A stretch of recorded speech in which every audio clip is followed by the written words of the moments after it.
देखिए माननीय हेमंत सोरेन जी जो झारखंड मुक्ति मोर्चा के कार्यकारी अध्यक्ष हैं और झारखंड के अत्यंत लोकप्रिय युवा मुख्यमंत्री रह चुके हैं, उनके अनुपस्थिति में जिस तरह की मायूसी हमारे कार्यकर्ताओं के बीच और हमारी जनता के बीच छाई थी, आज उनमें बहुत ज़्यादा खुशी की लहर है। और पिछले दिनों उनके लिए जो न्याय यात्राएं हुई, उनके लिए जो प्रोटेस्ट हुआ, उनके लिए आयोजित महारैली में, उलगुलान महारैली में जो जन सैलाब उमड़ा, उससे लोग अंदाज़ा लगा सकते हैं कि वो अपने नेता को कितना ज़्यादा मिस कर रहे थे। और जो सत्ता पक्ष जिस तरह से चुन चुन कर विपक्षी लोकप्रिय नेताओं को जनता से दूर करने की जो भी साजिश रची थी, उसका उल्टा ही परिणाम हुआ। आपने देखा कि 400 पार का नारा लगाने वाली केंद्र सरकार किस तरह से वो अभी 200 कुछ सीटों में ही सिमट गई। तो शायद अब उनको समझ में आ रहा है कि लोकप्रिय नेताओं को जनता के बीच रहना कितना ज़रूरी है। और जिस तरह से पिछले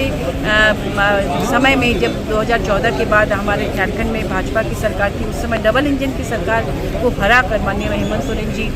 ने जिस तरह से महागठबंधन की सरकार बनाई, बदलाव यात्रा, संघर्ष यात्रा में उस समय भी जो जन सैलाब उमड़ा था, उससे पता चलता है कि वो कितने लोकप्रिय और कितने बड़े नेता हैं। ऐसे नेता को जेल के अंदर रखने से उल्टा ही असर होता है। तो आज हमारे बीच खुशी की लहर है। हमारी जो कार्यकर्ता हैं हमारे,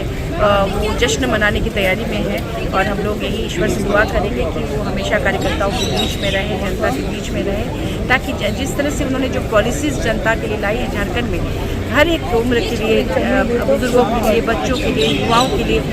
उसका भी बहुत अच्छा परिणाम आ रहा है। लोगों का भरोसा उन पर बढ़ रहा है और उनका जो सपना है, और विश्वगुरु शिबू सोरेन जी के सुपुत्र हैं, तो उन दोनों का जो सपना है कि अपने राज्य को देश का नंबर 1 राज्य बनाना है, क्योंकि प्राकृतिक रूप से हमारा राज्य इतना समृद्ध है, तो वो सपना निश्चित रूप से पूरा होगा। हम सभी उनका साथ देंगे और आने वाले दिनों में हम सभी मिलकर झारखंड में महागठबंधन की सरकार को और मजबूत बनाएंगे और जनता का काम करेंगे।